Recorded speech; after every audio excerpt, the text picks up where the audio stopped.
And now, your feature presentation. What's up, everybody? Welcome to another episode of the Untitled Movie Podcast. I am one of your hosts, Matt Rorabeck, alongside, he's allergic to tomatoes, but he is tomato meter approved, Eric Marchen. Matt, it is the eve of TIFFmas. Tiff Eve, how you doing? How you feeling? I'm tired. I'm a little burnt out. We're just getting out of the long Already? weekend. Transparency. My grandfather fell, and I was on the way over there to drop off some groceries, and it was a bit of a stressful ordeal. He's fine.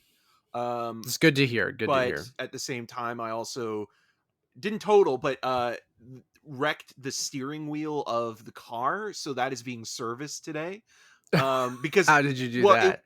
So I had to make a left-hand turn at the intersection that's closest to my grandparents' apartment. And when my mom called via Bluetooth and I picked up, and she told me he fell, I went into like survival mode, right? Where like I wanted to get there as soon as possible. So I just totally turned the wheel, and it was almost like, that flight or fight kind of feeling. Yeah. But I'm glad he's doing okay. Yeah, he's fine now. But it was just a kind of stressful weekend overall. Yeah, I've been there. Yeah. Well, hopefully everything's good there, and we can this is our big TIFF preview show. Usually Eric and I say that we're tired I'm tired too, dude. After a long weekend, you think it would be kind of rested right before the festival, and I did lie in bed and do nothing but watch Succession and Rick and Morty yesterday, but I'm already like 7 episodes deep in Succession, and I started it like a day ago. But yeah, this is our big TIFF preview show. So Eric and I will be kind of going over, what we're excited about the festival. A couple movies we've already seen, which will have full, capsule 10-15 minute reviews dropping tomorrow for both T10 and Memoria, so we can talk a little bit about those. We're allowed to talk about them, and we'll kind of give you guys a lay of the land of like what we think we're going to be covering, kind of what we hope to get. Like right now, we're still haven't even redeemed some movies are only screening in person, so we still got to redeem tickets for certain movies like Dune and Last Night in Soho and Belfast, like movies that aren't screening digitally that we do want to cover, but we're not entirely sure because it's an interesting year again, Eric. But it sure is. We'll see if we'll be able to cover them. But there are a lot of movies that we're pumped for. It's usually this Tuesday right before the festival. We're in Toronto picking up our badges and kind of getting prepped for everything. And there's a little kind of excitement in the city. I don't know if that's happening right now, but I'm excited nonetheless. How are you feeling? Yeah, I mean, it's one of those things where it hasn't completely sunk in yet, but at the same time, having gotten ready with the app and logging into that, and there's been talk online about access to certain films or lack thereof, which we had a problem with being international press for South by Southwest. Yeah, where this time around, we're a little bit luckier in the sense that we're in Toronto or in Ontario, the greater Toronto, GTA. So we have access to, films that maybe somebody in the US or, somewhere else in the world might not. And it might be a little bit more disappointing considering, if it's somebody's first time covering the festival and thinking, okay, well, I can watch this, digitally at home. From my home. Yeah, I mean, I totally get it, and I have seen some of that talk online too, and it'll be interesting to see how kind of TIFF handles that. And I mean, it is what it is, right? Like, I think our problem with South by Southwest was a communication thing, and maybe that's happening here as well. But I think, they were pretty upfront when the schedule came out, even though that might be too late for some people of like planning to come here. If they knew they had to see a lot of stuff in person or had to be in the country, maybe that would have changed their plans. But I know me and you never planned on going, or we couldn't literally go to Texas for South by Southwest, nor would we have wanted to. Or New York at this point, right? And then that, affected our coverage of it, and I think that's going to be the case for a lot of people for Toronto. But we are very lucky. Like, again, this is why we, our biggest event of the year is TIFF, is because it's the thing we have gone to for the last 10-15 years. And it's our biggest kind of time of the year. And again, this year will be a little bit different. Last year we did it completely digitally, which, we hung out a lot together in my den and watched movies. We might do a little bit of that this time too, but we both are accredited this year. And because we're recording, this and doing the video version on YouTube and stuff like that, where all of our coverage will be both on YouTube and podcast services on the Untitled Movie Reviews channel. So if you're watching on YouTube, you're in the right place. All of it will be in a playlist called TIFF 21. It'll all be in your feed there. And then if you want to listen on podcast services, go subscribe to Untitled Movie Reviews. All of our reviews will be over there. But yeah, because we're doing it digitally and recording, I think it's just easy. We're going to try to see as much at home as possible. And then there are a few films that we will go into the city for. And I'm comfortable doing that because TIFF did come out and say that, to go see a screening, a public one, you either have to be double vaccinated or you have to show proof of a negative COVID test within, I believe, 48 hours. Yeah. Of the screenings. So I feel pretty comfortable if we're going to some public stuff. And I do kind of want to go to a public screening because I missed that last year. Like, it was kind of fun to see the TIFF ads on my TV before each movie, and we kind of giggled at that. But I did miss going to Princess of Wales or even Lightbox or something like that. I didn't necessarily miss, like, Scotiabank and all all the P&I screenings there, but I did, like, if I had a choice, I'm like, yeah, my TV and my, Dolby Atmos soundbar is pretty good at home. I'm like, I could watch a lot of this stuff on the digital side of things. But Scotiabank IMAX and even Scotiabank 1, 2, and 3 are decent cinemas as well. So yeah, I'm excited, man. Like, I like any ticket redemption day when you aren't sure which movies you're getting, but you really want to get a few of them, you're a little kind of like, man, I hope this all works out. And knock on wood, it usually does. But if not, it's okay. Like, I'm just so grateful we get to cover this festival in general. So, and again, I don't expect anything and I don't feel entitled to anything. So, if I don't get something, that's okay. We'll cover it when it comes out. And I'm just happy to kind of do this with you like we do every year. And I hope next year it will get back to quote unquote normal, but I know we said that kind of last year as well. But this year feels like a step in the right direction. It's just I'm interested to also see the aftermath of Telluride and Venice and stuff like that too, because those were big in-person events. People had to get tested and stuff like that as well. But just making sure, like, there was a little bit of a premature article saying like Telluride was a huge success in the age of COVID or whatever like that. But I think it's maybe a little bit too early to say that. But yeah, I it feels different obviously because we're at home on this Tuesday where we normally would have been in the city kind of starting to get things ready. And even for pre-screenings this year, a little inside baseball, but there wasn't nearly as many as usual, even though pre-screenings did or in-person screenings did kind of start back up. Yeah, and we were really lucky to see a couple films that garnered some really interesting discussions, and I can't wait to you know share that with more people and see what other, I mean, obviously both T10 and Memoria played at Cannes, which is another festival that went in person this year in July.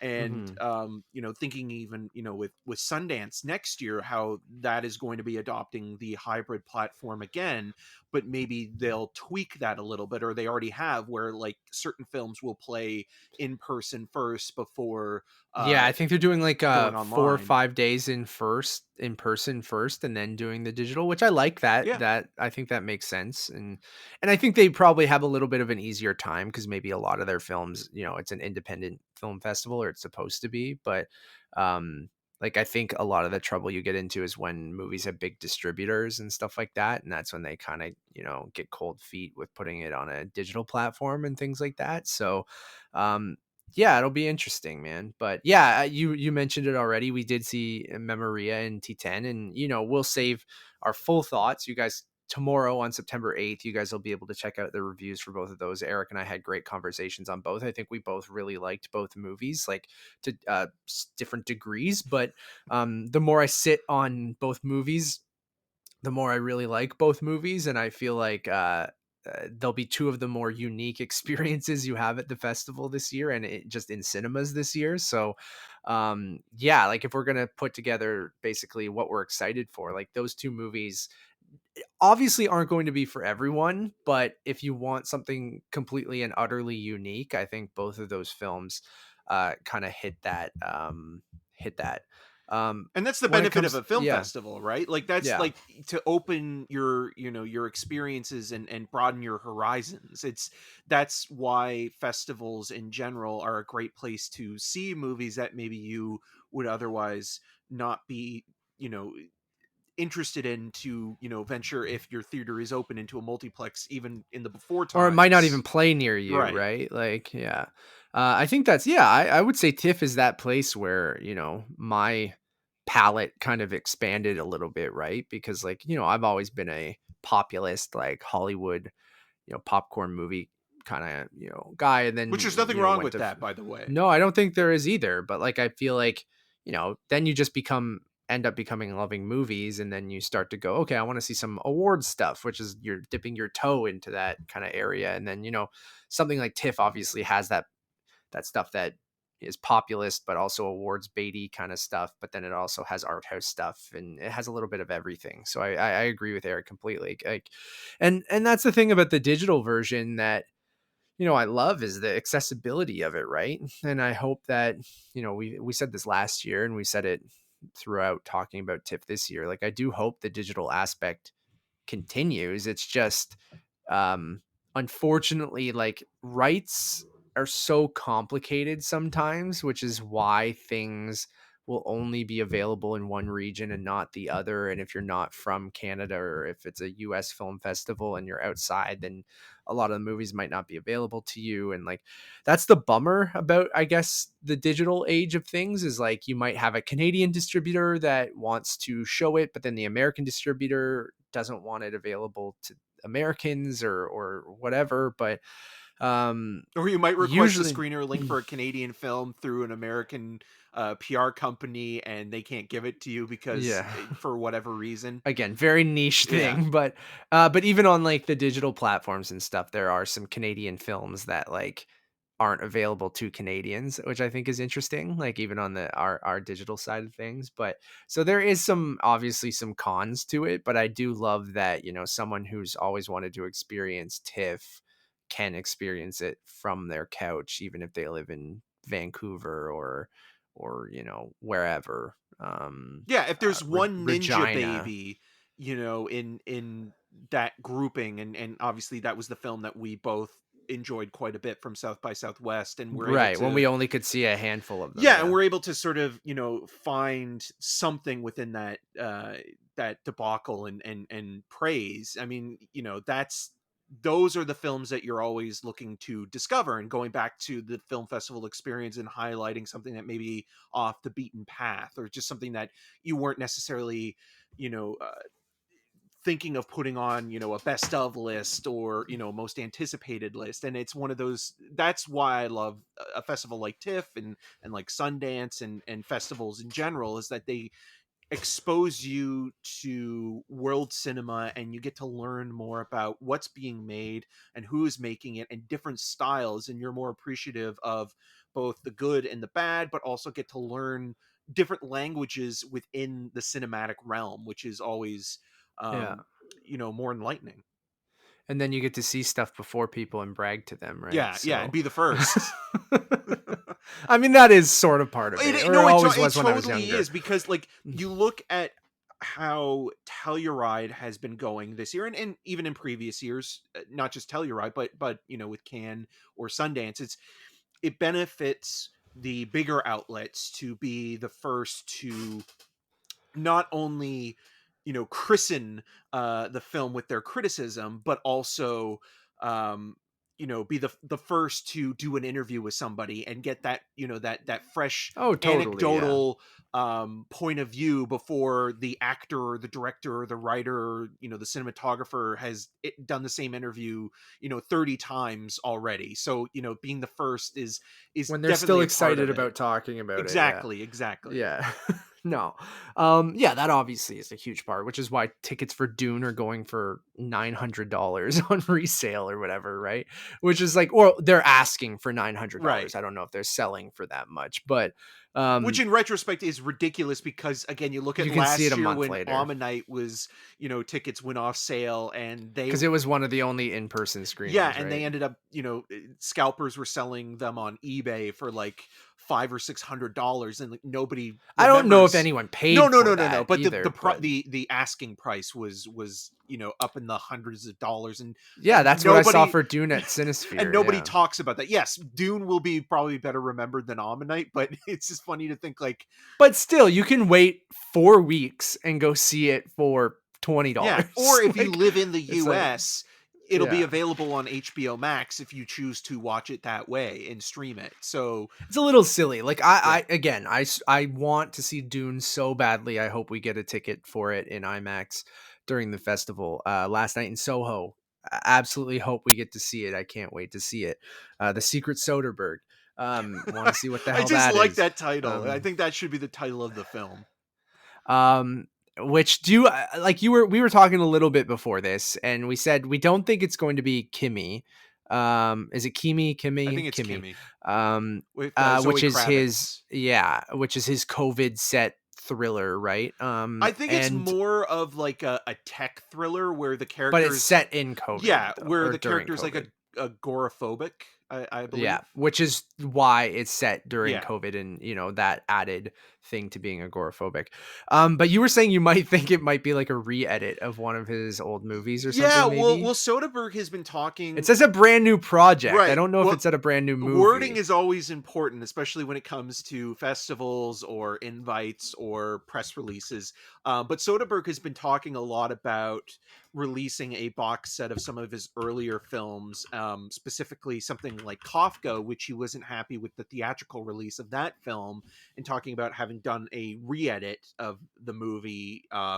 That is more, in line with what he originally visioned, the film that starred Jeremy Irons, which was sort of his follow up after Sex, Lies, and Videotape. And he was even talking about releasing it as like a box set with a few other of his other movies in this kind of like limited edition Blu-ray collection that would be sold on his website, where he also sells liquor and things like that. So I could almost Yeah. see him pulling a fast one on, like Because he's done patrons other and stuff with like Raiders of the Lost Ark and stuff like oh that. Didn't yeah, he do he like a he black even and pissed white, off like, I think it was Paul Schrader when Dying of the Light was coming out, and the that movie was taken away from Paul Schrader, but Steven Soderbergh saw the cut that was released, and then Soderbergh reportedly contacted Schrader and said, I can fix this for you. And then Schrader didn't talk to him ever again.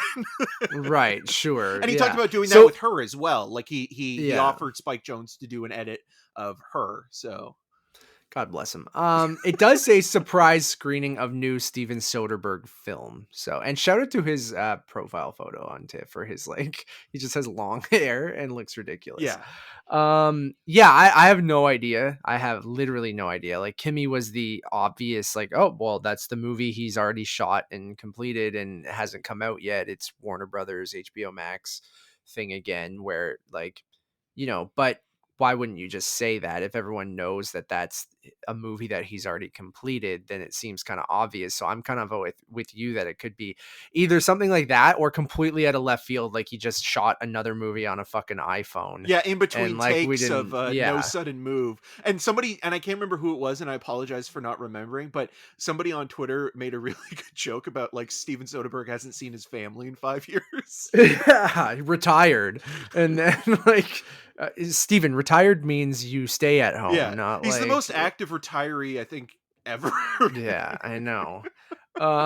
So I have no idea what that's gonna be, but I do want to try to get a ticket to that. I guarantee if it is Kafka, a re-edited version of Kafka, I'm just going to laugh out loud.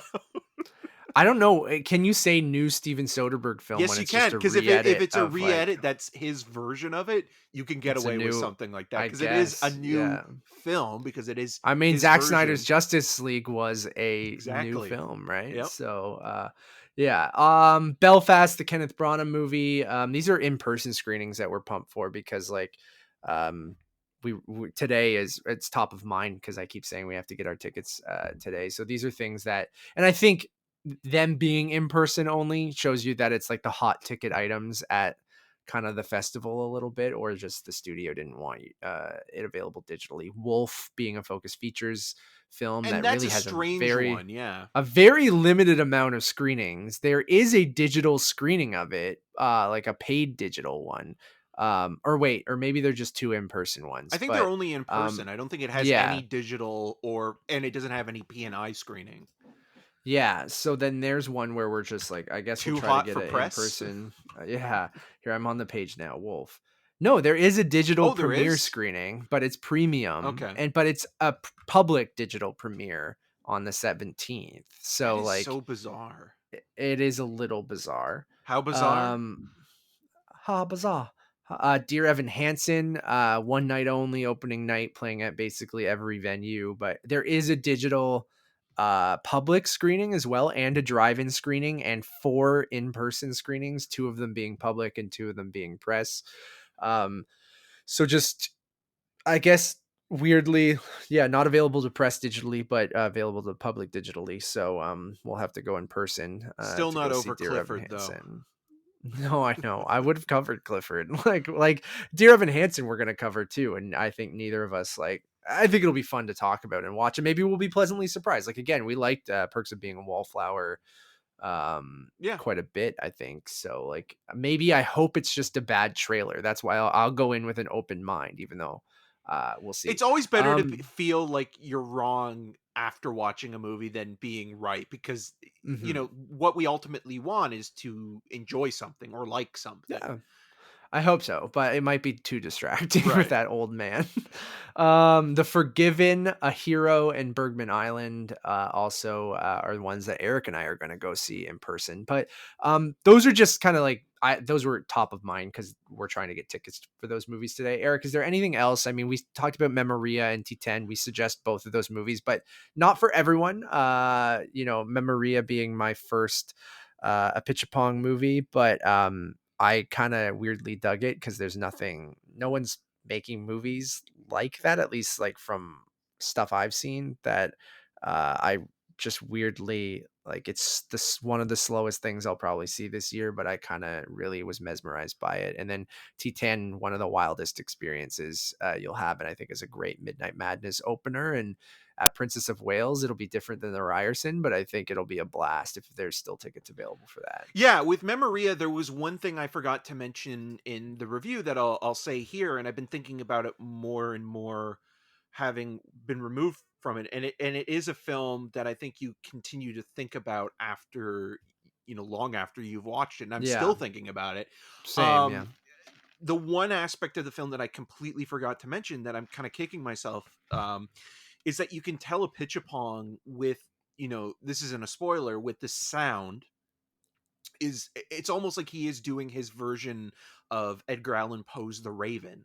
Like Sure. it's not gothic in any way, but like the idea of something like a sound kind of driving you mad, and Nuts. Yeah. something that is, present throughout, your routine, and something that just isn't allowing you to rest. And I think that Yeah. that's something that is really haunting, We did in an talk about the interesting meta way. nature Yeah. of that during the But movie in terms too, of his but for a influences, I character, wouldn't be yeah. surprised if he took some from Edgar Allan Poe, and the I Simpsons feel that. episode, specifically Treehouse of Horrors, Love that. Yeah, that's where I go for the Raven. Yeah, with James Earl Jones doing the Nevermore. voiceover. It's great. It's really, really good. Anything else on top of mind for like stuff you're really pumped for? You want to make sure we don't miss, or for the people not to miss? I in years past, I would definitely have about like 5 or 6 films that I would, be throwing up there and saying like, "Oh, this is exciting," or I'm looking forward to this because of this filmmaker or what have you. Uh, This year and last year, I just want to go with Do you the feel flow. underprepared, or is it just I don't feel necessarily underprepared, but I'm kind of with you where, because it feels a little, it's this hybrid fest where I think daily we're going to pick what we want to see other than these in-person ones, right? Yeah. Which is why I listed all the in-person ones, because those are the ones where we have to stick to a schedule depending on what movies we get, where everything else digitally, we'll just look at the 5 or 6 movies that are available that day, and we'll probably go, okay, let's watch these 3 or these 4 or whatever, or probably 2 or 3 for Right. being honest. But like, I mean, but yeah, I'm I kind excited of, for Jane Campion's The Power of the yep, Dog, and which I got a good reaction, I think for the most part out of, was it yeah, Telluride that it played? and Yeah. then even and also Venice, and then even stuff like Drive My Car, which just got picked up by Janus Films and Oh played yeah, at Cannes. Like there's stuff like that that I am excited about, but I think to your point, going with the flow and just kind of taking it day by day has kind of been the new mantra in the last 2 years now with the I feel pandemic. you. And it's just kind of like, again, I just don't want to stress out about it and don't No, I'm not worry either. about things Like, that are necessarily gonna out of try to your have fun control. and yeah, and have fun and watch stuff and talk movies. And I'm scrolling through. I'll list off some other stuff. I did really like Rob Savage's Host, which I saw earlier Oh, this with year. So dash I'm kind cam, of yeah. curious. Yeah, he has Dash Cam in Midnight Madness at this festival. So even though with the motion sickness warning, I'm a little worried because I do get motion sick. But I'm gonna give it a watch. I gotta give it a shot because I actually thought Host was very creative and very effective. So on the Midnight Madness side of things, you mentioned Drive My Car. The 3 hour thing kind of scares me away, but that's Well, one the of them short that's 3 hours, story right? is the author of the short story is the same author who wrote Burning. Oh, So cool. yeah, I'm definitely down with that. Earwig had a really interesting premise, which is playing platform. ice For cubes for those of you, teeth. yeah. So, a young girl with ice cubes for teeth begins a mysterious journey, and director Lucille Hadjilajevich's hallucinatory, haunting, and beautiful film. So, I'm definitely down for And that. that's going to be That a part sounds of the weird. platform section. Yeah. So I'm definitely down for that. I'm gonna block your face, Eric, so I don't have to keep looking way over on my far end of my screen at stuff. Some stuff we saw at Sundance actually that we can suggest and talk about as well. Flea and Jockey are playing the festival. I Yeah. think both are worth seeing. Flea, I think Eric, one of your favorite films of the year. You really Yeah. loved it. Yeah, I mean, two of the Um, best movies of the year are animated films with both Flea and The Mitchells versus the Machines, and I agree. um, I'll definitely watch Flea again, probably closer to its release date or during the award season. But it would be very interesting to see how far this movie can go, and again, awards really don't matter, but Some people have it in the top 10 right now. yeah. And remember, we always talked about what's going to be that first documentary that, makes it into Best But it Picture. could also make it into, so if it does, Best Best Picture, Picture, Best Animated, Animated, Best Documentary. yeah, and Best International Film. Oh, wow. That would be interesting Yeah, because I don't think that it has clearly never has never happened. happened. No. So imagine you get Best Animated, Best Documentary, Best Picture, Best International Film. That would be really, really cool. Yeah. And even if it doesn't win any of those, like I feel like, it actually probably has a pretty good shot of winning Best International feature. But I mean, it'll finally be a film nominated for, if it gets nominated for an Oscar, that has Jean-Claude Van Damme's Bloodsport poster yeah. animated in the film. So that's Which Jean-Claude Van Damme getting like close to awards Eric and I did a consideration. watch along of that with the Kind of Funny Dudes, which is Snowbike Mike and Nick Scarpino. We did that. I think it's still up on Twitch somewhere if you wanted to sync that up. Yeah, and But then Jockey, I mean, the thing that a lot of people will sort of take away from that is, Clifton Collins and Jr. and and even Molly Parker's Yeah. performances, and also the sort of the way that it's shot in the magic hour lighting, Yeah. which I think It's that pretty is good. is a Yeah. little bit, that novelty is starting to wear off a little bit on me, but like at the same time, it kind of feels like the whole movie didn't need to be shot either at dusk or dawn. Like you could have shot during the day a couple scenes, but it is still very Right. beautiful looking. Totally. Yeah, I totally agree with that. Nevis is very excited for I'm Your Man because it has her boy Dan Stevens in it and he speaks German. He's a As a German robot. German robot. I think So we're I'm gonna down with say that. there's a film that takes place on an island or near Croatia. I can't remember the name of the movie. Oh, I'll have to watch that. Yeah, It's Marisha or Marasha or something like that. I'll try to find it. I'm almost on the M's Yeah. here. So, Alanis Morissette Oh, documentary, Jagged, yeah. Jagged. I'm intrigued by that. I'm Marita. just scrolling through everything. Yeah, I'm gonna try to find it. Listening to Kenny G. I don't know if I'll watch I that. like But... I like the director of that, Penny Lane. Oh, She's do pretty you? good. Yeah. Yeah. I mean, I'm down. I'm not. I know Kenny G. I don't know if I need to watch a documentary on him, but But do like, you know the real Kenny G? I'm gonna try to find this movie that you said takes place near Croatia, and there is one Croatian film that I bookmarked I think that might because be the one. is it Marina? Yeah, I think so. Yeah. I think so. Let me open this up. Sorry, everyone, as I'm just trying to go through here. Oh yeah, she was born in Dubrovnik, so she is Croatian. This director. So I'm assuming this does take place near or in Croatia. And it won the Camera d'Or at Cannes this year. Psychological drama. I'm into it. Hypnotic sound design in the note from Dorota. Let me just Control F and just search for Croatia and see if it pops up.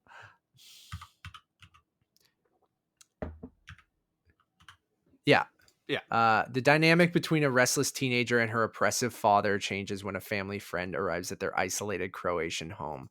Yes, we'll absolutely watch that with Nevis. So we'll cover that. You got Mothering Sunday, which has Olivia Colman and Colin Firth from Eva Husson. We're going to be reviewing a couple more reviews that will come out before the festival. We'll have Night Raiders, a review for that. So we haven't watched it yet, but we will have a review for it. We're hoping a couple others, but I haven't checked my email to see if those screeners popped in yet. Well, Spencer, I think as well. Will And Spencer, yeah. So, yeah, Spencer, we should, but that is still during the festival, Yes. right? But, there's a new trailer for The Guilty out. Which is playing the fest. Which is a remake, right? Of a is. film that people liked a couple It's years very ago, good. right? Yeah. Which Yeah. almost, again, I'm a little nervous about because one, Right. Anton Fuqua is not the Yeah. greatest director, and it's like, well, why do you need to remake something that was already that good? But then That again, I pre- mean, you can yeah. always say, well, let the right one in. Didn't need a Yeah. remake, and Matt Reeves did a pretty solid job with Let Me In. So I totally agree with that. Celine Sciamma's Petite Maman, which you really loved. I like her in general. I think like Portrait yeah. of a Lady on Fire, Girlhood. She is a great filmmaker and one of those directors that like continually like just is it's consistently good. Like she hasn't had a false note as of yet. Cool. Scarborough, I do really want to see because Eric and I live fairly close to Scarborough. Like, still, we're in those suburbs outside of Toronto, and do want to see that. Nash Edgerton has a short at the festival, Eric, called Shark. Didn't you meet him and talk to him? I sure did, and I talked to him about his feature-length debut, The Square, which his first short was also attached to when it played at the Cumberland Theatre in Toronto when it was still open. Nice. Spider, and if you know that his style of filmmaking, it's always leading to a very morbid punchline. Okay. So I'm sure that short is going to be one short, but also it's going to have something very dark and humorous at the end of the short. So, we'll be seeing The Eyes of Tammy Faye at some point in the next week. Michael Showalter's movie with Jessica Chastain and Andrew Garfield. The Electrical Life of Louis Wayne with Benedict Cumberbatch. The Forgiven with Jessica Chastain and Ray Fiennes. We're going to try to go see, which I think I already mentioned. The Guilty, which we just talked about. There was a new trailer that just dropped. Going to try to see that. The Humans, which is the A24 Stephen Yeun, Beanie Feldstein, and Richard Jenkins film. excited to check that out. I love Steven Yeun. I just feel like he's one of the best actors working today. That, Star of you know, Space kind Jam: A of. New Legacy. It's also very, very true. Melanie Laurent's The Mad Woman's Ball. I'm intrigued by, even though I'm not really a period piece guy, but I like Melanie Laurent. Power of the Dog, Eric mentioned. Excited to see that. We got, I know I'll be watching The Starling with Chris O'Dowd and Melissa McCarthy because Nevis is a big Chris O'Dowd person.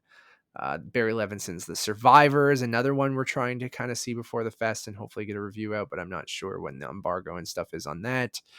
I didn't realize Story of My Wife is almost 3 hours long, but I'm intrigued by it. I haven't seen the first two, but have you seen the first and the this is the third one, The Worst Person in the World? I didn't realize it was part of a Yes, trilogy. yeah. Reprise is probably my favorite of The the two? two. But I don't know if it's not.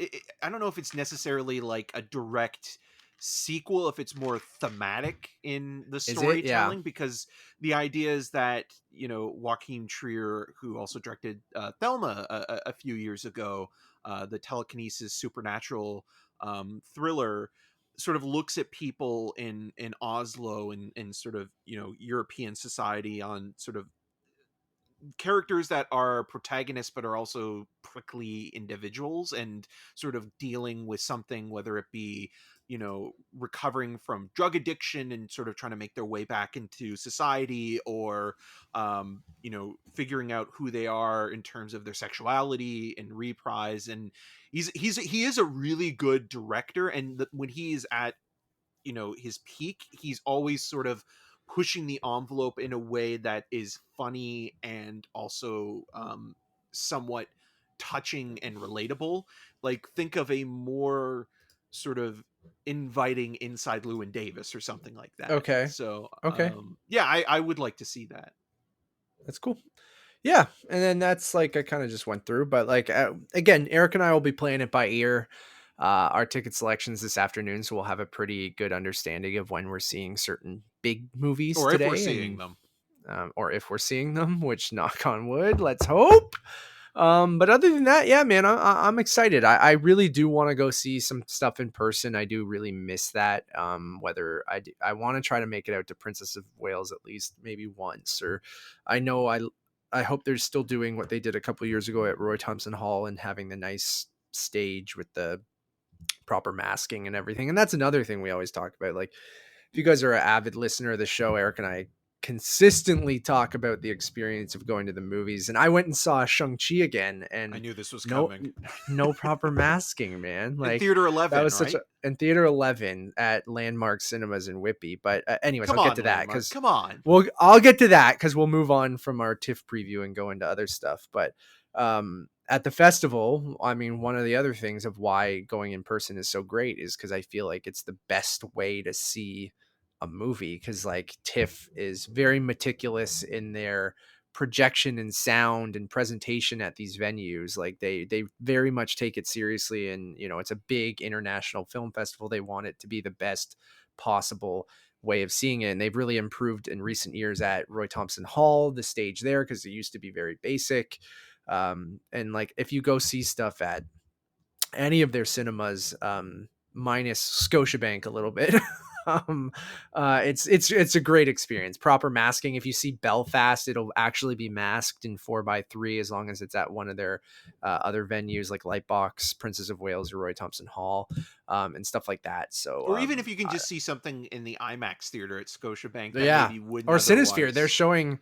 showing Memoria in the Cinesphere, right? Like that's another great point, Eric. That, yeah, you can see movies that will never play, in an IMAX theater. And, there's a goofy, like, this movie was not formatted for the IMAX experience before, like, seeing Memoria or something like that. But, Well, remember seeing The Lobster in IMAX, and yeah, then Darren Aronofsky was there, and then sat right in front of us, right? His head was basically like in my lap, yeah, and then which was weird. speaking of him again, um, the time that because you saw Mother before me, but I saw Mother also on the IMAX screen, and this is a gritty Oh, you saw it in the IMAX screen, because yeah. I saw it at the premiere, right? Yeah, Yeah. and it was shot in 16 millimeter, so it was just amazing to watch something like that blown up.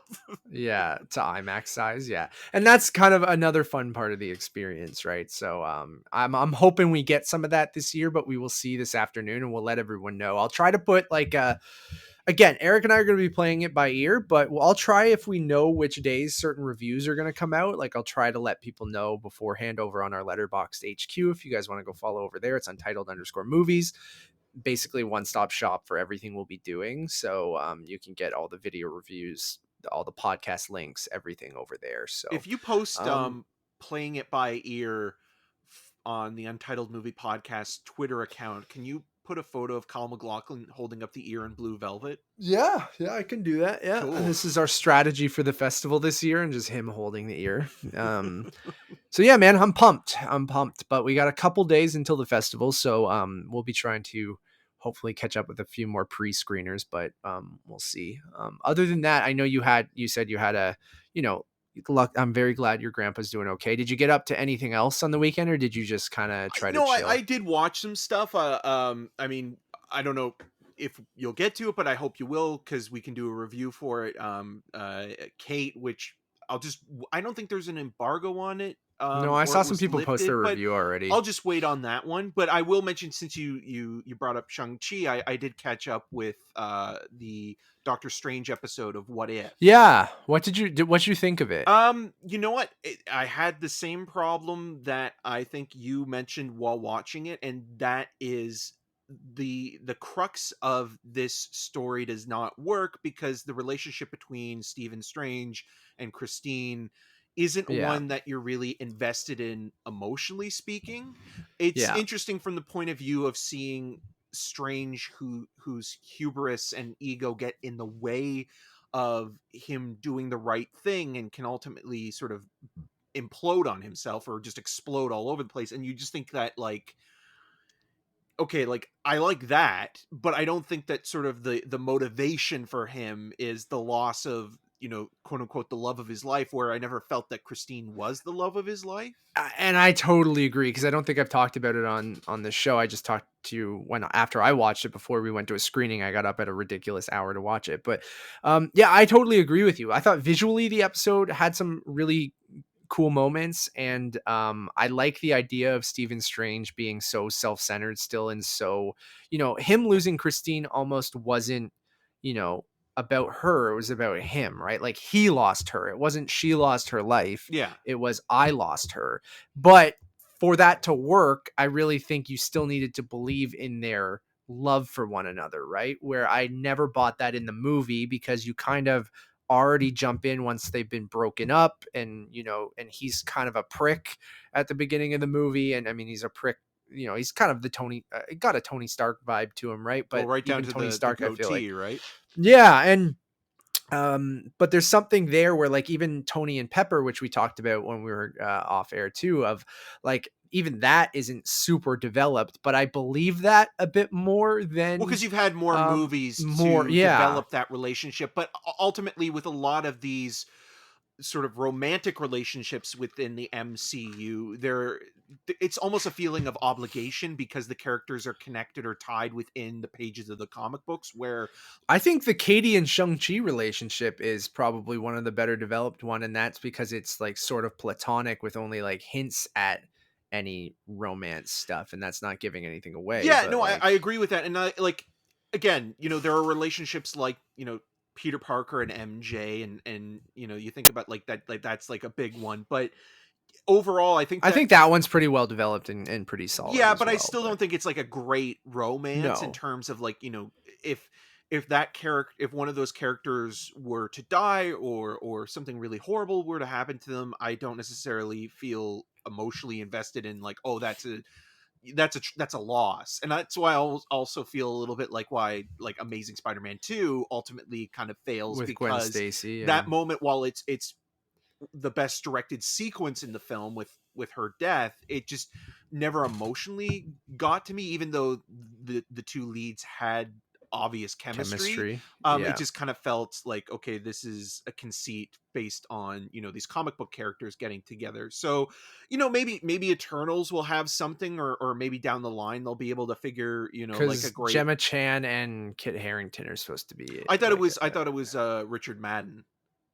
oh, maybe. Yeah. No, I thought it was Kit Harington because he's the human character, right? Yeah, he's playing Black Knight, I Yeah, believe. I'm pretty sure he Well, in the has a trailer, relationship. they always have Richard Madden and Gemma Chan together.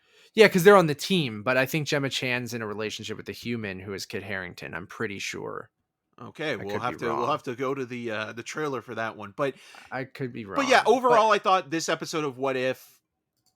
I still think maybe the first episode is probably the weakest, but they're on par with just like.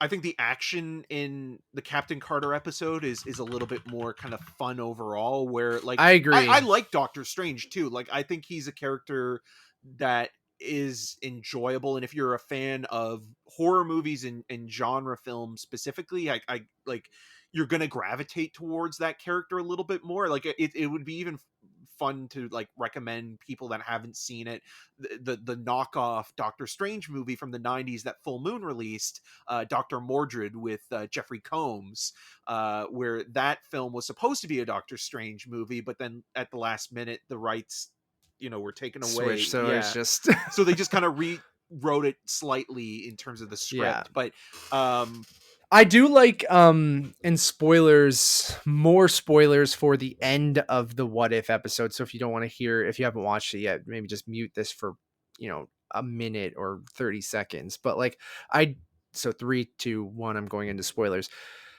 I do like the stuff with the Watcher at the end kind of actually interacting with Strange, like and kind of breaking that barrier, and you're starting to see, that fucking um tentacle monster coming back again in this episode, which is, was also in episode 1. Like there are some interesting things there that I'm like, like is this ultimately is the Watcher going to be more involved as this goes on and things like that, or is it just this episode because Strange is the one that can kind of mess with the multiverse and stuff like that the Watcher can engage with him or will engage with him because he's about to destroy one of the universes. And I like the dark ending as I well, do too. but And again, that's kind of like the why that show is great, and the basis of it being sort of inspired by Twilight Zone and The Outer Limits, because there isn't always a happy ending, to yeah. these stories. So I think there was some stuff to like, but I agree with you that this was probably my least favorite episode out of them. Like I wasn't invested in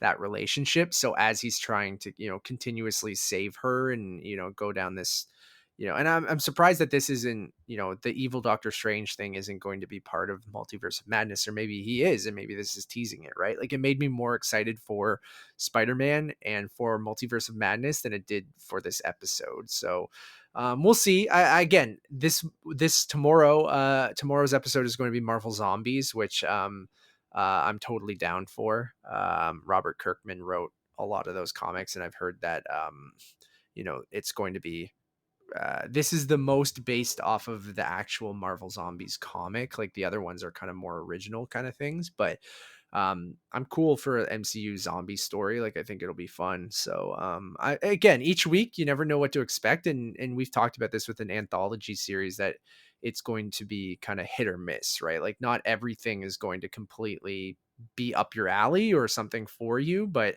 I know people who love that episode and they really connected with it, and I think that's what's interesting about especially an anthology series is like whatever characters you vibe with more, whatever kinds of stories. Like it was a more romantic story, and if you could buy into their relationship, then maybe you would dig something like that. I had a disconnect because I just never bought it, or I never was like, oh yeah, he loves her so much, and I'm like, I didn't really get It that. would be Like, more devastating if it was like Wong got killed. I think I would believe that sure. more, that like that friendship, which I think is real, um, would be something where like Wong, like having. Shout out to Wong too for becoming like one of Well, the Benedict like Wong, yeah. yeah. For just being like he's showing up everywhere, and he's great every time. Yeah, a And really wonderful character actor. clarification, how dare you question my MCU knowledge. Cersei is dating Kit Harington's Dane Whitman. I thought that Okay, they were, but so I thought in the trailers that you see Richard Madden and Gemma Chan like together in shots like that are but sort maybe of maybe intimate. they had a relationship. Maybe there's gonna be a little Game of Thrones love triangle. I don't know, um, I was never but how questioning dare you? your authority on the MCU. You are a Marvel king compared Yeah, thank to you. my humble pawn, if you Yeah. will. But no, I just thought like in the trailer that like Maybe they've been alive for thousands of years. Maybe they had a little thing. I have yeah, no idea. we need to see other people. We've been seeing each other for thousands of For years. thousands of years. It's time to take a break. Um, uh, what else on my end? I had a pretty chill weekend, but it was busy, but also chill. I got some new glasses. Everyone can see these. Well, Woo! if you're watching it on YouTube, if you're Oh, doing right. that Yeah, I on forgot. the Yeah. podcast, No one knows what I'm doing. I can describe them for audio listeners. They are Ray-Bans. They have a little tortoise shell pattern, I think is what you call them. It's got a little design on them. They're a little circular. They're not as like my other ones were gold. I'm still going to wear both. It just depends on what vibe I'm going for, I like to have options. The other one's very thin, gold, round. These are a little thicker on the actual frames, but with still two very C's, thin on the end. I'm digging them. I they look like good. them. Thanks, man. I went to Lens Crafters and because like I bought these Ray-Ban frames from a Spanish website because they were so much cheaper and imported them. Because the frames were regular like 300 and something Canadian or whatever, and then I would have had to get lenses in them as well. This is such a boring story. Why am I even telling this? It's about glasses. Who cares? But then I imported them, and then I went and got some lenses in them because Nevis has her benefits kicked in, so I was mooching off of those. So glasses are expensive. I always forget. Oh yeah. I'm like, these are like $400 just for the lenses, and luckily that's what the insurance covered. But Well, the more you wear them though as well, like you really don't notice that they're even on your person. Like I'm one of those people where I mean, well, you've always been a glasses guy, right? Like you yeah, don't really go contacts, I right? can't. I just can't do it. I can't stick something in my eye. Which I have no I have a problem doing phobia it. with that where like taking it out and putting it in, like I'm gonna be the idiot that scratches my eye. It's just one of like my It's pretty cornea. hard to scratch I your know, eye. but It'll if be there's a fine. will, there's a way. I get it. There's a lot of people who don't like eye stuff, and Yeah. I totally get that. But I've done it for so long. Like I was an idiot as a kid too, where I used to sleep with my contacts in and stuff, See, which is that would be another thing where horrible, like I'm also very horrible for lazy. you. Yeah. And then my aunt made me get the contacts where you would just put in once a month and you'd wear them for a month and then take them out so that you could sleep with them. But then eventually I got dailies and I became a glasses guy. Like it's just easier. I don't know. Like Yeah, but they and become a less part of expensive. your body, like to the point where like I mean I'm absent-minded to begin with, but like there are times where it's like I'll go for a shower and I'll get in the shower and I'll still have my Oh, glasses. really? Yeah. No, I'm pretty good about taking them off or things like that. But I'm really like, yeah, I don't know what your prescription is, but I can't see shit without my I'm glasses. Like, nearsighted, so I have a hard time seeing. Like I have to wear these when I'm driving because it's on my yes, license. I'm nearsighted as Yeah, well. So like, but I just wear them which in it's general. always Like the opposite, right? yeah, Like I can see now. Even then, like I can't read the stuff that's on this TIFF screen from here, and my monitor's not that far away. But Matt, we're just gonna have um, to accept that our vision is crap and we're getting old. so pick those up. Pretty pumped about some new specs. I went to St. Catharines on the weekend, Eric, to visit a friend. One of Nevis's best friends' boyfriend lives in St. Catharines, so we went to go visit them and hit up some. We went to some wineries, we went to some breweries, we went to some restaurants and bars and got some Oh, being a pizza. little So bougie. yeah, went to Bougie, a babe. really cool cocktail bar called Pharmacy, and I got a delicious whiskey cocktail that came in a little like soup bowl and had a flaming star anise on it. Did you sing some uh Paris Hilton? No. Damn Then I it. got a cocktail called the Anything, where they just dump a bunch of booze and mix it with juice and put it in whatever cup is lying around and give it to you. So that was pretty dope. And then we got some wicked pizza. It was called like Oddball or something, and Oddball Niagara, and really cool pizza, where it was like all the pizza we got was like unique to the point of like toppings I would have never expected to be on a pizza. And so one of them was the Naduja or Naduge. I just called it the Douge, where it was like spicy Do the a douche. little bit. It had a little spicy, like some salami or ham, um, tomato sauce, and it had like pistachios on it. And I was like, weird, Now, but were they this is crunchy, or were fantastic. they a little bit like sort of soggier once like No, I finished? thought they were still pretty crunchy. Yeah. Like, I'm gonna try to find Oddball Pizzeria. Oh, what the hell did I do? I don't want to take a screenshot. Oh God, I accidentally took a screenshot. um, I'm gonna try to find these pizzas. Is it Oddball? Is that what it's called? Odd Bird. Odd Bird. I fucked it up, everyone. It's called Odd Bird. Um, Well, Matt, but we're then gonna I have think to they give have you the a booby prize, which is also a bird. no Odd Bird Pizza. No, it wasn't called Odd Bird. What was it called? Um, Odd Bird, Odd Bar, I think. Yes, Odd Bar, Odd Bar. Got it, everyone. We made it. Nailed We it. did it. What a We journey. did it. What We a did it. journey. We did it. So yeah, like their pizzas were all kind of like unique. Like they had one called the Haggard, which is kind of like a Big Mac pizza where it had garlic oil, mozzarella, American cheese, ground beef, Haggard sauce, which is like a Big Mac sauce, shallots, pickles, lettuce, sesame. We didn't get that because I wasn't in the mood for that. Got the douche, which was tomato sauce, mozzarella, Nduja, pistachio, and honey on it. Ooh. It was fantastic. How did the honey sit with that? I'm Oh, it was curious. delicious. Hot honey on a pizza is delicious. Like a spicy honey where you get the sweet and spicy. Like one of my favorite pizzas in Toronto is from Super Point, and it's just a hot sopressata pizza, New York style. So it's like thin and really big. And you got some hot honey on there. Super simple, but oh God, it is so good.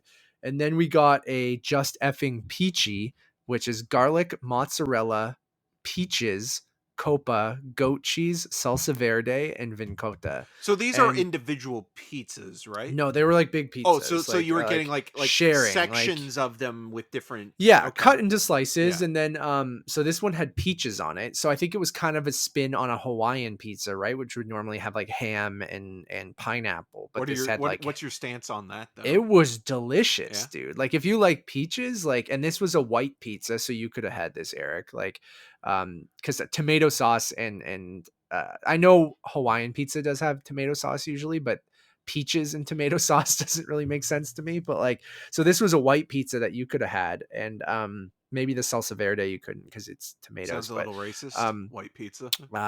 yeah, but it's delicious. It was really really good. But they have like a pickle Richard pizza. So garlic, dill, pickles, ranch, mozzarella, like a grease pizza, grease lightning as they called it. And speaking of pickle Richard, I did finish Pickle the dick. season of of Rick and Morty too. So season 5 finale was Sunday night, and I binged like the last 4 episodes because I was kind of behind, and I liked what they did. This, anyways, that was my St. Catharines trip. It was cool. Good pizza, good food, good friends. We saw Niagara Falls too, because like when you like, I've seen it a bunch of times, but we were like near there because we were in St. Catharines, and I was like, I haven't looked at the falls in a couple years, and it's always one of those things where you live so close, you kind of take it for granted, and it's very touristy, and a lot of people, and I don't necessarily love it in Niagara Falls. Feels very American because they get a lot of American tourists. We talked about the IHOP being there, Yeah. and Well, like, it's on the border um, too, right? So like some yeah, of that tackiness kind of crosses over. yes, and it's a tourist town, right? Like, and a tourist area. It's all hotels and tacky, chain restaurants and things like that. But we were so close that on the way back, we were like, let's stop and just look at the falls because it is kind of magical, right? And you forget that you live near there, and it is like an incredible wonder, like this giant waterfall that you live right close to a 2-hour drive, and you usually never go there because you want to avoid the touristy nature of it. So we parked for $10 and just walked down to the falls. I got some Starbucks and like Did you get any d- fudge? no, we didn't get anything like that. We were gonna go to we almost ironically went to Jimmy Buffett's Margaritaville, but like Of course. after my Starbucks, we were like, Neva said to drive home, and we were like, if we were here longer, I would have absolutely gone to Margaritaville just as a joke, because every time I'm in Niagara Falls, I go to Margaritaville because I think it's hilarious. But looked at the falls, it was gorgeous, and very hot that day. A lot of people not wearing their masks either, like in like a large group of, and you can't control who's vaccinated, who's not. I mean, if you're coming in from the US, they're probably vaccinated or negative to go over the border. But just I was shocked at how many people were. It wasn't as busy as it like normally is, but there was still a ton of people. And I More feel so like than you'd be comfortable with. You need to wear it. unmasked. Yeah. Yeah. I wore my mask like walking down by the falls when there was a ton of people, and only took it off to like, take a photo quickly when there weren't people around, or I would take it off if we were in a spot where there weren't that many people. But when we were right down by the falls, I was shocked at how many people. But back to Rick and Morty. Really liked what they did with the season finale. The season itself, I think, was hit or miss, and they were doing what South Park did recently, where Rick and Morty always was very episodic. They never really had a storyline throughout a season. Certain things would come back up, and there was a continuity there for the most part, but they would kind of joke about that. They could reset things based on how Rick played with the multiverse and things like that. And things meant stuff and things would carry over, but there wasn't like an ongoing storyline. And I felt like this year they kind of had a trickling storyline, and they even referenced stuff from previous seasons. And then at the final episode, they really kind of blew things up and really kind of went into Rick's backstory, and they went into like certain things that people like theorized online of like why Rick is the way that he is, or what happened to him in his past that made him the asshole that he is, and why he fucks with the multiverse and stuff like that. So I don't want to spoil it for people. Maybe I'll talk to you, Eric, about it after. But like, they do some really interesting things with Rick and Evil Morty and the Council of Ricks or whatever in the final episode, and set things up where I'm really intrigued to see what they do in the next season, because it seems like now 5 seasons in, and they signed on for I think 3 more seasons already, that I'm really curious to see how they're going to move forward. But it's really funny, and like, it carried over in the last couple episodes where Rick was mad at Morty, and he's like, I can replace you with anything, Morty. And then he spins a wheel and he lands on 2 crows. He's just like, and he's like, it's Rick and 2 crows now, Morty. He's like, you're out of here. It's Rick and 2 crows. And then it's just like, he trains these crows and he becomes this like samurai Jack style character with these 2 crows, and that carries over into the finale. And just really, it's the perfect amount of stupid and smart humor that I love. That the show deep down is really crass and really dumb, but like has some intelligent kind of, and that's why what's his name got hired for Loki, and like, and the MCU keep picking people from Rick and Morty because they're going into this multiverse kind of side of things, and that's handled, I think, really excellently A in Rick pickle and Morty. And strange. yeah. So I really loved the finale of Rick and Morty. I had a great time watching the last kind of 4 episodes or so. Now, what did you prefer, season 5 of Rick and Morty or their cameo in Space Jam: A New Legacy? At season 5, but I appreciate their cameo, even though it was very weird in a kids movie. But they're owned by Cartoon Network, which is Warner, so cool. I also I mentioned I started Succession, so I'm like 7 episodes into season 1. Have you watched Succession? I've watched the first season. Okay. I think you tweeted about it. Nicholas Bertel's scores Oh my god. off the charts. So good. And like they just use it consistently. Like it's the one piece of score that they just like, he They scores the know they rest of have the a good series, thing. but They got to like put it in wherever they can. no, like not many shows or movies use like the theme as like an overarching theme on the show, but whenever that theme song comes on in the after the cold open or as it starts, like you hear it quietly start coming up like during an episode and you're like, oh shit's about to go down right now. And then they just use that opening title theme like throughout the Well, series. it's like the It like Bond it theme, right? Like they play it like the yeah. Bond theme, especially in the early Sean Connery films. They played it During the most all. climactic Well, not moments, even right? And that. Like stuff there are like that. scenes where he's like walking around his hotel and they play And it. it's like Yeah, and it's like, why are you doing? Like, there's nothing suspenseful about this, but it's like and that's it's a kind of great what happens. score.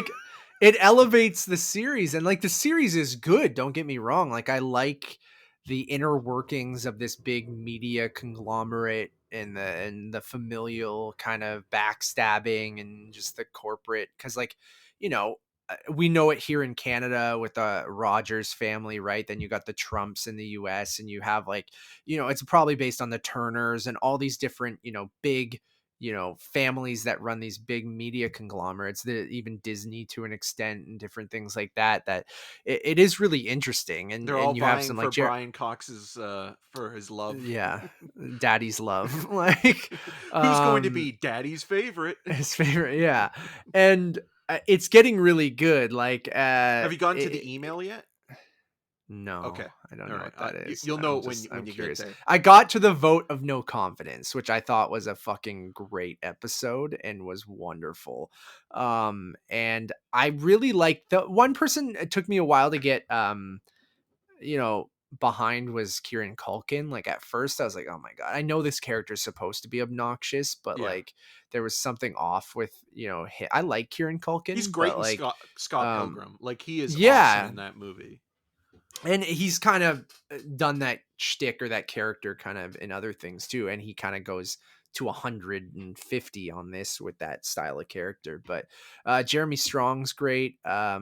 What's his name? Who plays Cousin Greg is fantastic. Just the character Cousin Greg, I love. Who was just in Zola as well. God, what's his name? I forget. But he's fantastic. Just that character being, it's so perfect to be like, okay, we need Nicholas someone who's an Braun. outsider. Nicholas Braun, thank you. I knew Nicholas because we were talking Nicholas Bertel, but I'm like, I can't. It's Nicholas B. Yeah, Nikki B, both of them. Him as the outsider, coming in, like still being, kind of in their family, but being sort of like the one person who's just like, this, what the fuck am I getting into kind of thing, and just being this innocent uh guy is but fantastic. also And still Jeremy being a bit of a Strong's really good. tool. Yeah, oh totally. And it's fantastic. Brian Cox is obviously amazing. And yeah, I'm really digging it. Like I know I'm a couple years late, but this is always what's happens is Nevis really loved it, and then season 3 is coming out in October. So she's like, why don't you try to catch up so we can watch season 3 together? And we've been on a little bit of an HBO kick for, we talked about White Lotus and Mayor of Easttown. So like, I love their Sunday night kind of dramas that they always kind of have throughout the year lately. So, and I'm keeping my Crave subscription for Last of Us next year. So I'm like, I might as well just keep at these HBO shows. I think the next one I really do want to do is Sopranos, because I would have loved to catch up with that before, uh, the Many Saints of Newark. Is Yeah, that what it is? yeah. Or yeah. But I don't even think my best bet is to not see that movie until I've watched the show. Right. Or you could watch the movie I and then know I could watch the watch the show movie and because then it is a watch the prequel. show. I know, but is that the best way of doing it? Probably I not. mean, at It this could be an point, interesting. yeah. It could be an interesting review, I mean, right? you Because watch I've The never. Godfather coda instead of watching the theatrical cut, so I know. you know. So it could be an interesting review coming from the perspective of someone who's never watched The Sopranos and someone who's seen all of it. Yeah. So like that could be kind of fun. I'd love to But get Kyle to review it he with loves The us. Sopranos, right? Yeah. I think it is his favorite show. Nice. So that's kind of what I've been watching. I watched Mighty Morphin Power Rangers when we were in St. Catharines too. So, Piero, who as Nevis's friend's Liz's partner, we stayed at his house, and we were just, it was late at night and we're like, let's just throw a stupid movie on as we're just all hanging out. And then we're going through Disney Plus. I was like, oh, let's put on Mighty Morphin Power Rangers. And then sat through the entire Gotta thing. get me that ooze. It's a masterpiece. So just very, very nostalgic. And I tweeted out being like, because went on IMDb because it just had a nice film grain while we were watching it in HD on Disney Plus, and I was like, I want to look at because I was going to tweet something being like, we talk about regularly how a lot of movies just have this digital flatness to it that just don't look very nice, and then I'm like watching Mighty Morphin Power Rangers, and I'm like, this movie was shot on film.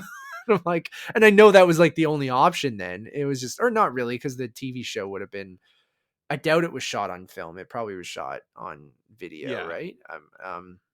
Because it had to do it as cheap as Or maybe it possible. was Like, a combination of the two, because a lot of the like the actual sort of fight scenes were sequences from a Japanese show, yeah. right? Mm-hmm. So anyways, I'm less like, this has a nice film grain to it, and I miss the days of like, I'm not that guy who's like, oh, film is dead, nothing shot on film anymore, but like, Kids you movies should do be shot on film though. you do miss it, especially when you watch a movie like Mighty Morphin Power Rangers. You're like, even this was shot on film, which is amazing. And the movie's terrible, and How dare you, but sir? The roller skating it's scene is amazing.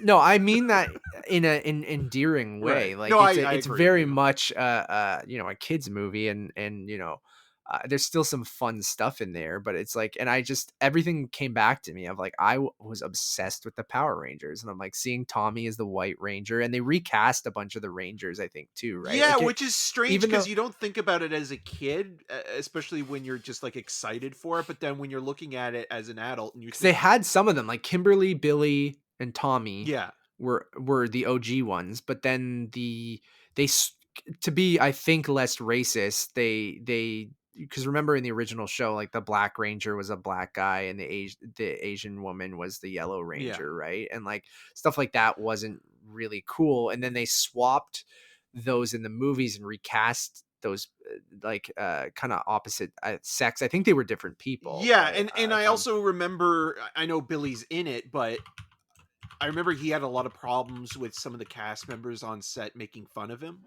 oh really? because he was gay, and Yeah. he's talked about it since then and opened up about it. But yeah, I that's the one thing where it's like as a kid you don't really care about that kind of stuff, but like when you're thinking about like recasting in films and television, it's like, okay, if they had recast those characters as the show was going on, you kind of get used to the new actors playing those roles.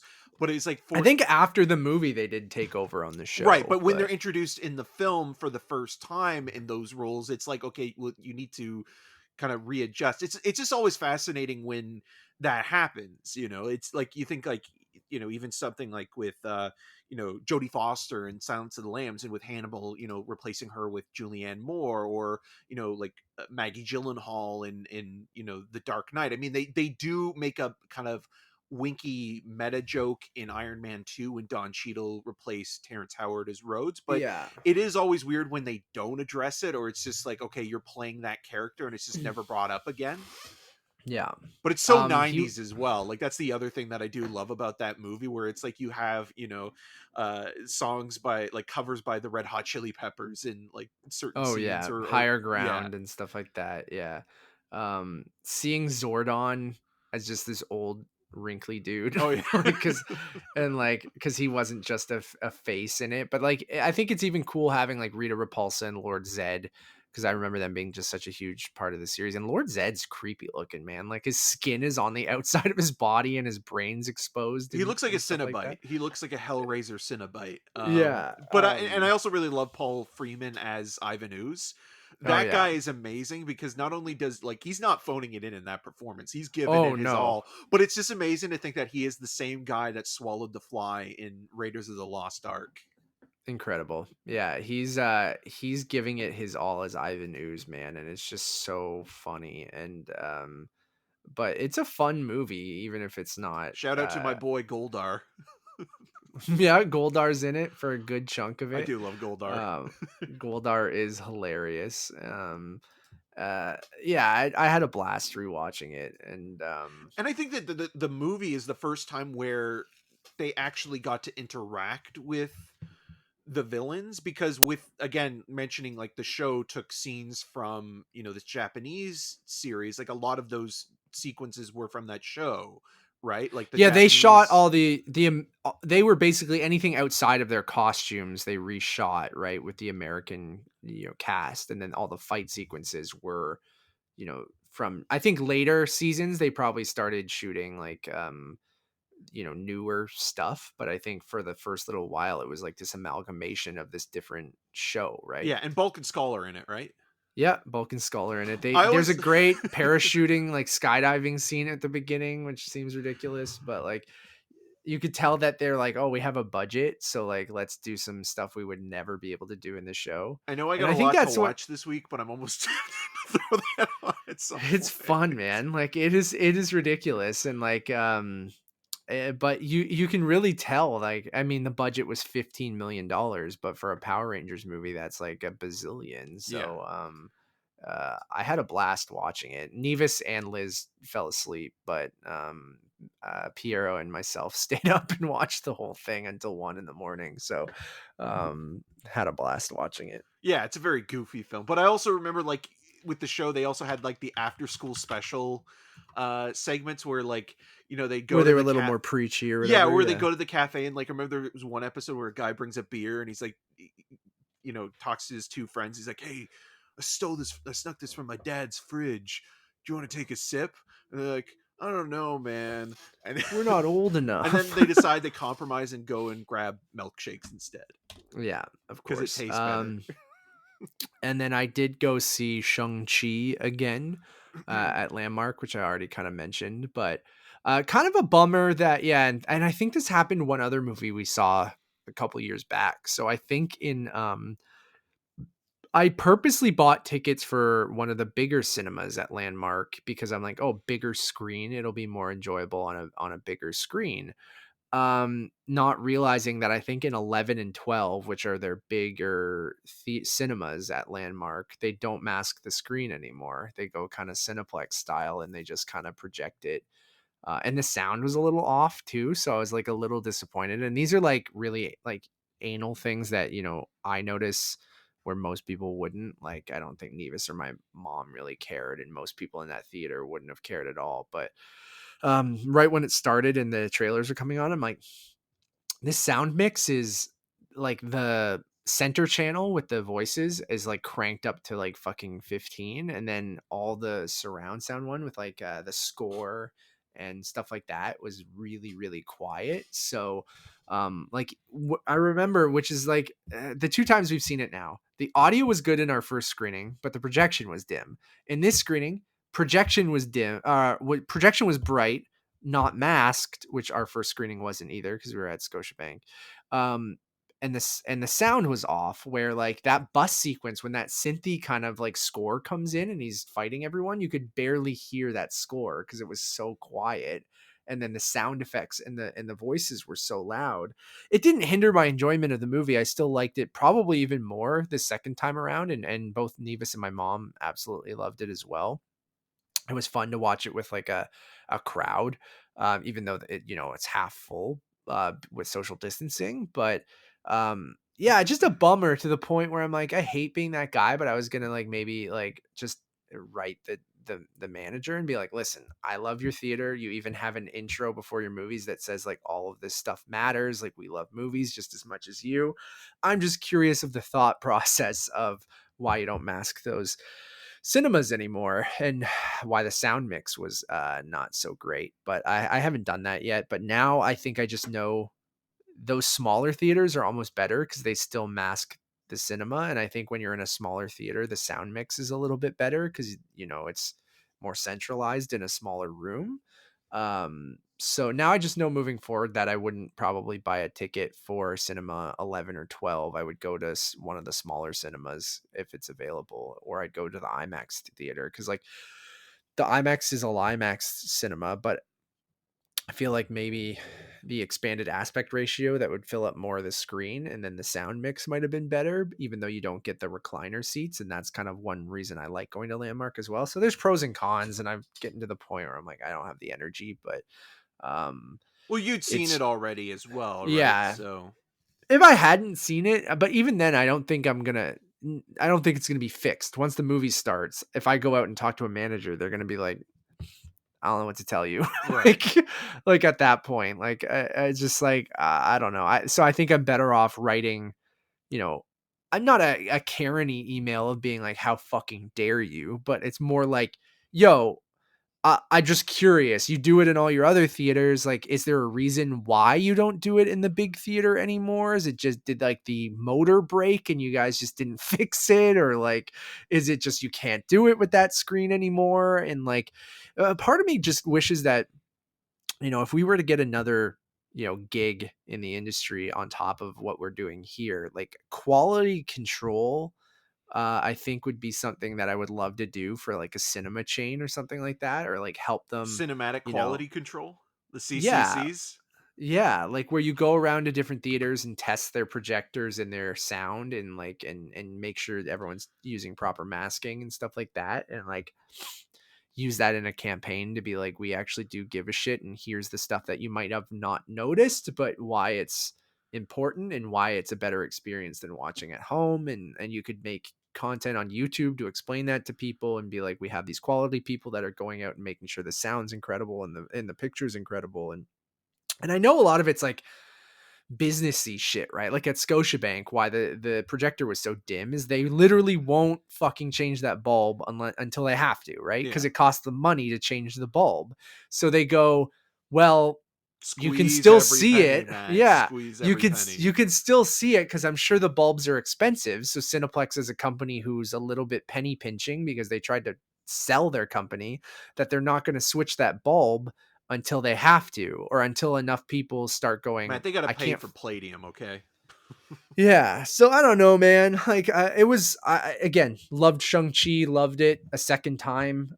It was so nice that there hasn't been a movie for a while where I'm like, I want to go see this right away again and enjoy it just as much the second time. So, um, I'm very glad I went to go see it again. It's doing really well. It Um, broke box office there you go. records. Yeah, how do you feel about that? Because we've talked about a little bit that nothing matters right now when it comes to box office, but then that meant I think it ironically, matters when it Venom is moving up 2 weeks to because it did to so well. October 1st. I think it matters, or it benefits a major release through a recognizable franchise. I think if Shang-Chi wasn't a Marvel movie, I would be curious to see how it would perform.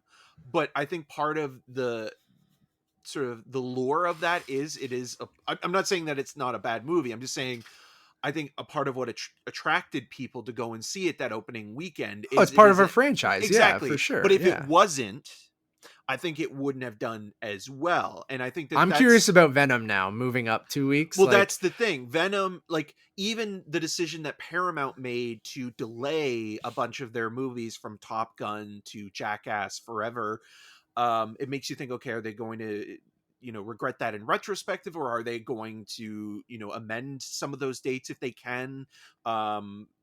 Or like, are other studios going to look at Shang-Chi and be like, okay, we feel a little bit confident with some of our bigger releases? Because there is still that question up in the air where it's like, okay, Eternals, from as we're talking now, has 2 weeks. Apparently Disney has 2 weeks to make that decision, whether or not it's still going to open this it's gonna year. stay because of Shang-Chi But it doing might well. It'll not, stay. because there's still that possibility that theaters could close again with the numbers rising and things like that. I mean, again, we've talked about this before, where every day is a new situation to deal with. It's not going to be, like, where we are now is not going to be where we are, two That's months fair. from now, Yeah. right? So but in terms of looking at the bigger stuff, like, I think if Bond stays Bond. in Yeah. October, Venom to a lesser extent, Which they've said they're not moving Bond. right? I mean, Which is strange, because you think, like, with the Venom thing, like if they were to move it, maybe it wouldn't necessarily be because of the pandemic or the box office pertaining to the pandemic, but Sony having two big releases coming a week after each other, and then kind of competing for screens and what time. Venom and And what? Bond. No, in the Bond's U. Oh, Universal. right, Bond is now Universal. Sorry, I keep thinking that Yeah, it's yeah. still Sony. Because Bond is always weird because it goes to different people, right? Right, So yeah. it's Universal now. Yeah, so Well, Universal and Annapurna, right? yes, yeah. So like there is still that competition of these two giant movies playing back to back in those weekends, where like in the before times that'd be fine, I guess, but even then you would kind of still want to spread things out a Couple little weeks bit. usually, Yeah, but yeah. depending on your movie, if like because Venom and the crowd, I guess the crowd for Venom and Bond are similar but different. Like I think Well, Bond Bond I think appeals is to going to get more, but more. Well, Bond is going to get more baby boomers and older yeah, that's generations to what I go and mean. see it. Where Like yeah, Venom like is going to get comic book fans, even though a lot of people do hate that first movie and rightfully so. Um, we'll see how it goes, but yeah, I mean, Shang-Chi making $90 million in the first 4 days, especially even considering like it is the Labor Day weekend and kids are going back to school. But it will be interesting to see how it does in the next week or so as well when it comes what's to the box drop off? office. But like yeah, I think, it's not available digitally. You have to go to a cinema to see it. So I think this was, I mean, unfortunately, when he said it's an experiment. I don't necessarily agree with that, but it is an interesting thing to keep an eye on because it is, Disney, their last couple big movies they had on Premiere Access, right? So without that, I want to see what the drop off is next week. If it holds steady, I think it's still super like a $70 million opening for the 3 days and 90 for 4 days for that movie, even outside of COVID, I think would have been impressive because they always said like, if it did Ant-Man numbers, which was what in the 50 to $60 million range for opening weekend, Yeah, I think they would have been happy with it. So I feel like if we weren't in COVID, this had a chance of doing $100 million opening weekend or more, right? right. Like Black Panther numbers, even, uh, which could have been like, which I think is very, very promising. If it could do 70 to 90 in the middle of COVID when no other movies are really getting even, necessarily close to that, I think is really impressive. But yeah, it'll be really interesting, man. And I kept like a lot of people doubted it, and I remember Thursday night or Wednesday night going like every fucking show in Durham is sold out. Like like they probably could have had it in even more theaters, and it still would have sold out. So I think yeah, depending on your area, like people are. And it was funny. What was I watching the other day too? No, on Succession, they talk about because they have a media division, and there's just a quick line of being like, when VHS came out, they thought that would kill theaters, right? Yeah. Because people could just easily watch that at home, right? Like no one would want to go to the movies because they can watch it at home because they can get stuff on VHS. So like we've had this happen over and over again with different things of killing the theatrical experience, and it's always survived, and people have shown they do want to go to the movies if you give them that option, or if it is the only option, or even if they know it'll be on Disney Plus in 45 days or 2 weeks or whatever, like people will go. It's just changing a little bit. And Well, VHS I did don't know. change rep cinemas because a lot of the Totally. way that movies used to be watched before the invention of You'd have to VHS, go to a rep you cinema to see yeah, stuff. because it Yeah. would be like a roadshow presentation of a movie that unless it was playing on television, and sometimes you had to like, because Turner Classic Movies, for example, wasn't always around, so you kind of had to wait for something to play on television otherwise. But yeah, for the most part, like VHS kind of sort of Oh, changed sure. It's still rep going to change cinemas. things, and it's going to change cinemas, how this 45-day window or, day and date or whatever we're doing. But But it's interesting how it even is. streaming is still kind of aligning with physical media, because it was, I mean, you're seeing with like Criterion making deals with Amazon and Netflix to release their stuff. It was just announced or confirmed today that On the Rocks, the Sofia Coppola movie, is getting a Blu-ray release through Lionsgate. The even though, Oh, yes, so it's Apple partnered with them. Yeah. Or yeah. A24, I Because I guess, mean, and Apple. A24's movies do come out through Lionsgate on So Blu-ray. they had a pre existing relationship, but then they just worked with Apple on making sure that there was a physical Yeah, edition, even which if is it's a year interesting. later, so like something like Yeah, the Joel Cohen, Macbeth movie will probably end up showing up on Blu-ray at some point as well. So again, which is that's just great. fascinating and on to itself. Yeah. But it's super great news. I'm again, yeah, I think Bond and then Eternals. I think Eternals stays, and I think Shang-Chi doing so well.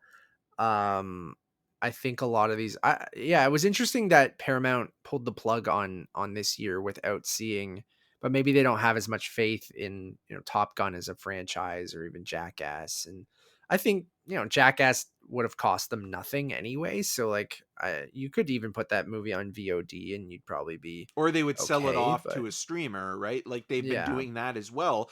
Or, premiere it on their streaming service, on on Paramount Paramount Plus, yeah. Plus. Yeah. But I hope this is a good sign. And, again, it's so hard to tell how everything is going, right? It seems like we're at a point where we're not going to shut down again, no matter what the cases get to, but that might cause But it still doesn't deter people people. from maybe Yeah. wanting to stay home if the numbers are going up again, because that's what is happening now, where I mean, people are going to the theater, but like, next week, a month from now, things change. It's so infrequent in terms of what, case by case, day by day. So I can understand some studios being reluctant to release a 100 million, $200 million movie and hoping that it's going to make at least half Shang-Chi of that numbers. Yeah. profit back. And yeah, Shang-Chi probably would have made $100 million, and would have had repeat business, I think, as well, from a lot of people, if but I think it also did well because it is a Marvel movie. Because if you had a Marvel movie that's only playing in theaters, but if you look at the Suicide Squad not doing as well, but that was available uh on HBO Max in the US, so that kind of takes a chunk of its revenue off the table. But again, if Shang-Chi wasn't a Marvel movie, I wonder how it would have done if it was just kind of Like if like it an was just a action Kung Fu movie. Yeah, movie. Yeah. Yeah. exactly, without the branding of the MCU. It's like, No, I agree. I mean, yes, I agree. Like, and I think the MCU is a huge selling point, and Disney has done a good job at marketing that, and even with these brand new characters that people don't know much about, I think that makes it even more intriguing to certain people who are fans, and even others. But yeah, I don't know, it's going to be fascinating. But I hope things stick to this year, because I would very much like to see a lot of these movies. It's a bummer that Paramount punted everything, but it is what it is. Did you watch anything else that you wanted to talk I about, did. Eric, or do you just want to? I'll go through them I quickly. gotta go to the bathroom. Keep going. So I watched a murder mystery set in Australia, starring Eric Bana, called The Dry, which is a well-made, if not completely engaging or remarkable, neo noir and part western, where you have Eric Bana's city cop returning to his hometown to reluctantly investigate a what seems to be a murder suicide, of a childhood friend, and kind of uncovering certain aspects that don't necessarily align with the profile and the report that was created, and sort of Bana's character investigating it. It's called The Dry, and it's okay. It's fine for what it is. I think if you are looking for something in the vein of Mayor of Easttown, or just something in that kind of intrigue-esque kind of quality, you'll probably get a kick out of it. I watched or rewatched Game 6 with Michael Keaton, who just turned 70.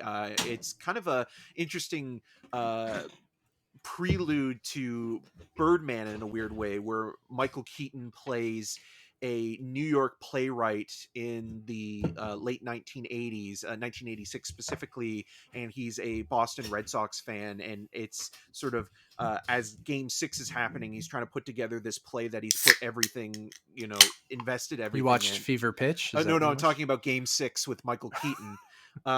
And so he's obsessed with, the Boston Red Sox winning the World Series, against the New York Mets. And he's also kind of nervous about previews for his new show doing well, and he's kind of betting on, if the Red Sox win, his show will be critically and commercially successful, to the point where everything kind of hinges on this like one critic who he begins kind of stalking, played by Robert Downey Jr. And this was made around 2005, but again, it has kind of Is like, this right at the beginning of his comeback, or yeah, for both of them, really. Like I right? was Yeah. mentioning while you were grabbing a drink, that this very much feels almost like a proto Birdman in a lot of ways, where you have like this burnt out playwright. He's not playing an actor in this case, but a playwright who's like literally put everything into this one play, and like the psychosis of the characters slowly unfolding and unraveling as the film goes on. It's written by Don DeLillo, who is a very kind of popular avant-garde writer, who wrote books like Underworld and White Noise, which actually Noah Baumbach is adapting right now. It's very subversive, but also a lot of fun, and I think it is one of Michael Keaton's best performances, and it's one of those kind of underseen and undervalued Yeah. movies. So I would highly recommend giving that a shot if you're just looking for like a kind of a fun character study, a New York movie. If you're a sports fan, you'll probably appreciate and also just completely sympathize with a team always losing and wanting them to win. It's yeah, it's I just know one it of those well. it's just one of those movies. So The Dry is solid. Game 6 is really, really good and underappreciated. Then I watched a South African drama through IFC called Mafi, which takes place in 1981, and it's about a young boy who is conscripted to go into the army, white soldiers specifically during the apartheid, and his budding sexualities. He discovers that he's gay, but also trying to hide that because it's not tolerated within the military. And a lot of people have compared it to Beau Travail, and like it has a little bit of that, but it's so beautifully shot and sometimes very disturbing and internalized. Again, it's one of those little under the radar films that was released earlier this year that I think it has some of the best cinematography of 2021. It looks like it came from 1981, like it looks like it was unearthed, and it's archival in a weird way, but it's a brand new movie, or at least was it played the festival circuit in 2019. Right. But yeah, it's a really well done film that kind of looks at sort of a very dark time in South African politics and culture in general. So of those three movies, I would recommend Mofi and Game 6. Cool. Yeah. Nice, man. Trailers. We're on a little bit of a blackout on trailers, because a couple of the things we mentioned, there's a trailer for The Guilty with Jake Gyllenhaal, which is the Netflix Anton Fuqua movie, which is playing TIFF.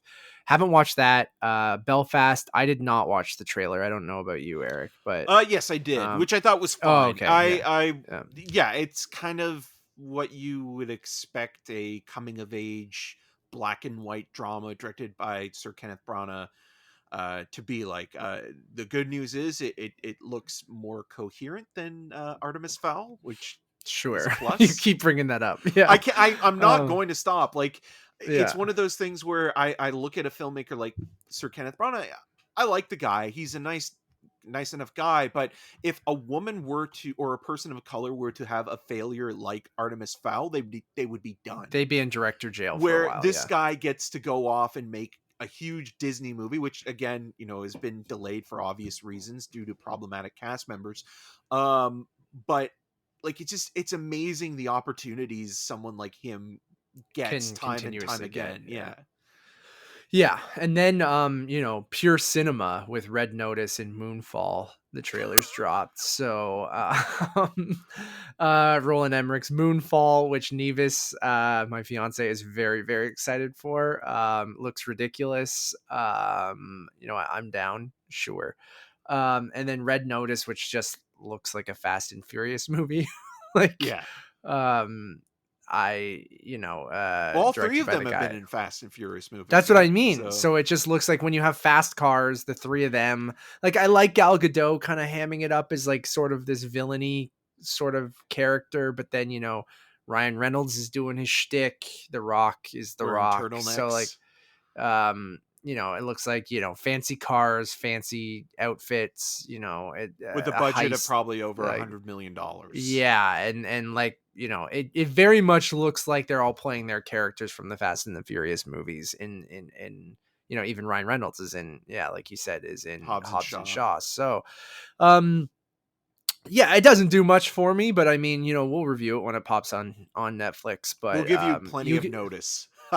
yeah, you can really tell that Netflix still very much trying to get into that blockbuster game of The like franchise. big franchise movies, and they're trying so hard, and um power to them. Well, Knives Out will be, I think, the ultimate test for them if they can really sort of make something of a franchise that's already even established, right? Yeah, like even that, like I would put that not on the like super blockbuster level of a franchise. I guess like it was popular enough, and you do want they're paying an absolute ridiculous amount of money for it, so you hope that it's going to be successful for them. But this movie does look polished, it looks expensive, it does look like something that you would have gotten from one of the major studios as a blockbuster in cinemas. So Netflix has the money for it, But there's and just something that it's doesn't not. translate, though. Like, it's weird with Yeah, like the old guard, and even to a lesser extent, because they didn't probably spend as much money, but like you look at the Fear Street trilogy, which is trying to do something really ambitious with horror, and spread it out over 3 consecutive weekends. It just there's something about Netflix where it's like, okay, like I rather them focus on still do the one-offs of like action movies and things like that, and heaven forbid make another Six Underground or what have you, but oh like god. almost just kind of focus on director But driven this is stuff. what this kind of reminds me of, Right, is but I'm Six sure it'll be a Underground. little less obnoxious. Ryan Reynolds, right? I'll probably end up watching Six Underground before this because I haven't seen it yet, so Oh, that would be too much in one short period of time. he OD'd on Ryan um Reynolds. yeah. And then there were new trailers for No Time to Die and Malignant, which I haven't watched I either, haven't because either. I'm just we're close enough to those movies that I'm like, I don't need to see any more from them. Eric, did we miss any news over the last couple weeks? I've been so focused on like TIFF and different things like that. Like we talked about the Shang-Chi box office, so Yeah, I mean, I think I'll that was just one of the mention bigger something things. quickly. Sadly, Oh right, two yeah. really wonderful actors passed away. One of which was, a life was cut short, and the other one, had a really wonderful long career. Um, Jean Paul Belmondo from a ton of French New Wave movies, including Jean-Luc Godard and Jean-Pierre Melville films.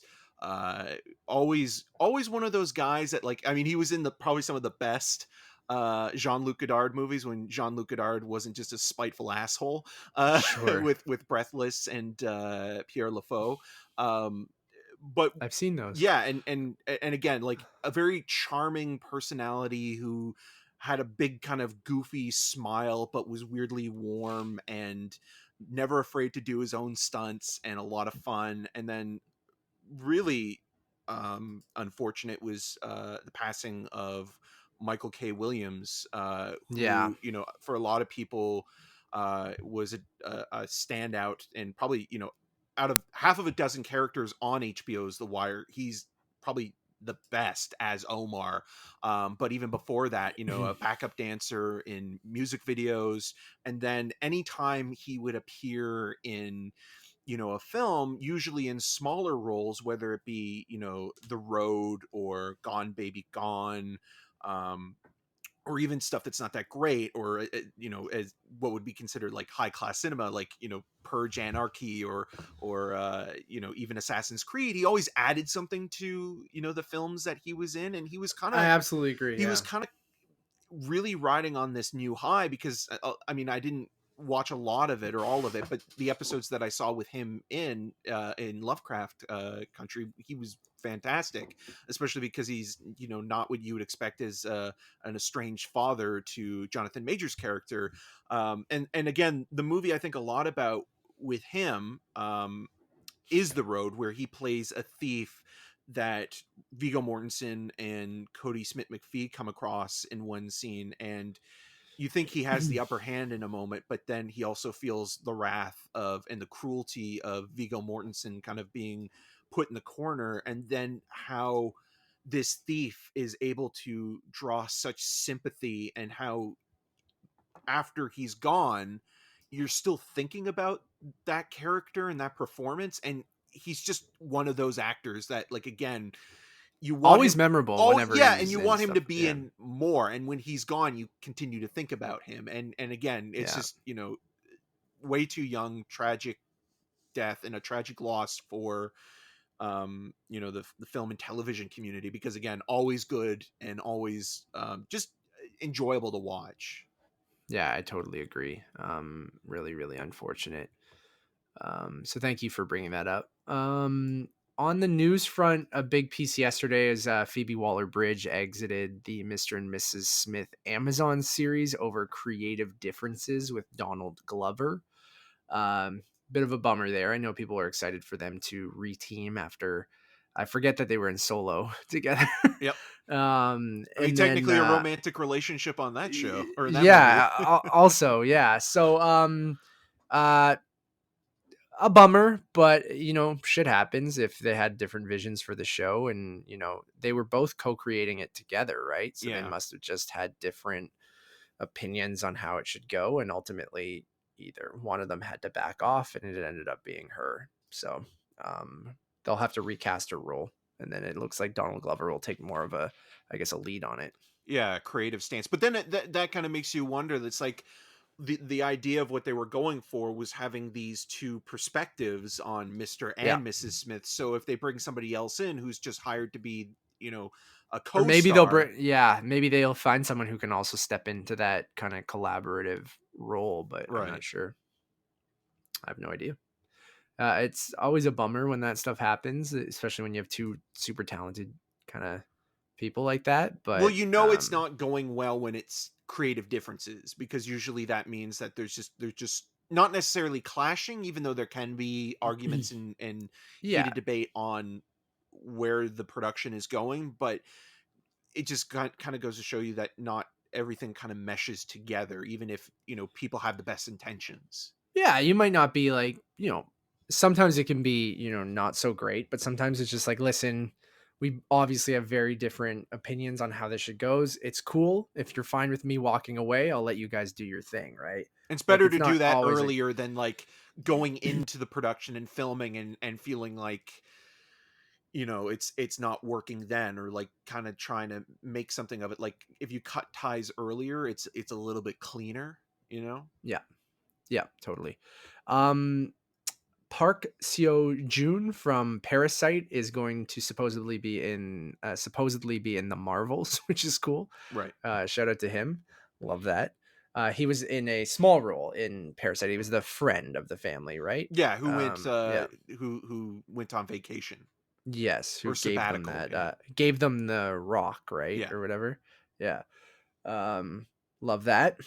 I'm trying to Will he go give one of through the and just Marvels a rock? We'll have to wait and find out. love that. Love that.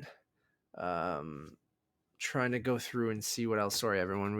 This was mostly our TIFF episode, so I haven't really been up on the. Oh, there's rumors that the Russo Bros were going to do another Marvel movie, but they backed out after the Black Widow lawsuit from Scarlett Johansson. So that's super interesting. You know, I wouldn't be surprised that you know, Marvel and Disney were trying to get them for, you know, another big Avengers, probably the next Avengers movie, I would assume, probably Secret Wars or something like that, with the way that the multiverse is stuff. And they've always talked about that if they were going to come back for a Marvel movie, it probably would be Secret Wars. But now it looks like they might have backed out because of. I wouldn't be surprised if they eventually sign on again, and this is more of a leverage kind of thing. It's But waiting for the dust to um, settle, maybe a little bit yeah, as well. But I mean, until then, they'll have Extraction 2 to work on, right? whew, yeah, Cherry too. Oh no. um, yeah, so I don't know exactly what's happening there, but or why it was disrupted, but um we'll have to kind of see. I really do ultimately think that they'll come back. I think after Cherry kind of fumbled as well, I think, usually when stuff like that happens, when you try to kind of go outside of your comfort zone and do something different, and then when that ultimately doesn't work, you end up, look at Colin Trevorrow going back to Jurassic World and Well, they're and, company and stuff men. like They that. they work Yeah. well within the structure of an established franchise or TV series. That's why they worked well with, the MCU, and they also worked well in, like, Community and things like that, because they're kind of they're gears to the machine, and they keep things going and moving along. But if you allow them to, create their own devices, uh they're going to create Cherry, and Yeah. we saw what that was, which was just total excess. It was garbage, Yeah. yeah. So, yeah, I guess they said they were concerned on how the movie would be released. So I think with Shang-Chi now showing, like, I really do think the Marvel movies will go back to being exclusively in theaters. And I don't think you're going to really get premiere access unless they wanted something more than 45 days in cinemas or something like that. But um, I think you're going to see people making, they'll have to work these out in their contracts beforehand, which is the thing that they never had to think about before, right? So I ultimately think that they probably will come back for whatever the next big crossover movie is, because they've obviously, with Endgame and Infinity War and the Captain America movies, they've shown that, yeah, like they can do that, and you just need someone to steer the ship and do that properly, and they're kind of the guys for that. um yeah, we mentioned earlier that Paramount punted the rest of their 2021 films into 2022. So Top Gun, Jackass 3, what was the third one? Mission Impossible, Yeah. right? All got punted into next year, which is kind of a bummer. Weirdly, the one that I'm bummed about the most is Jackass 3. Yeah. Like, Same. I just kind of, that was, the it would have been like a nice stupid thing to see in October. That would have just been like a nice palate cleanser after the festival and stuff too. That would have been a lot of fun. But unfortunately, I don't know. Like we talked about, like, you never know. Paramount could turn around and either sell one to a streamer, or maybe they you know go, actually, we changed our mind. We are going to release Jackass in October, November. Like, I could see something like that happening but I think it really depends. Shang-Chi was a good start. If we see Venom and Bond perform pretty well, I think you might see some people try to fill in those spots in the last little bit of the year, but we shall see. I think that's it, man. Like, I don't know if there was anything else we really missed. It hasn't been a ton of news lately, I feel. No, I think it's partly because it is, like, the changing of the season, and we're getting into, the fall festivals, and awards conversations and things like that, where that is sort of the main focus, where there hasn't been a whole lot of news otherwise. And again, because things are either shutting down, or more precautions are being taken. I mean, like, you're even heard, speaking of, like, Top Gun, like, Miles Teller being a complete jerk, and not But then that was supposedly, like, debunked, right? Like, right. that was a complete fabrication, where, Was it? or that's what because if you look Because I at heard the Paul Dano thing was with Paul Schrader, with Paul Schrader being kicked out of a virtual poker game with Paul yeah, Dano for being too politically correct. like, I heard that if you go to Miles Teller's Twitter, he posted a screenshot from the offer and said, "Great week of shooting. Enjoy the weekend," at the very end of the week.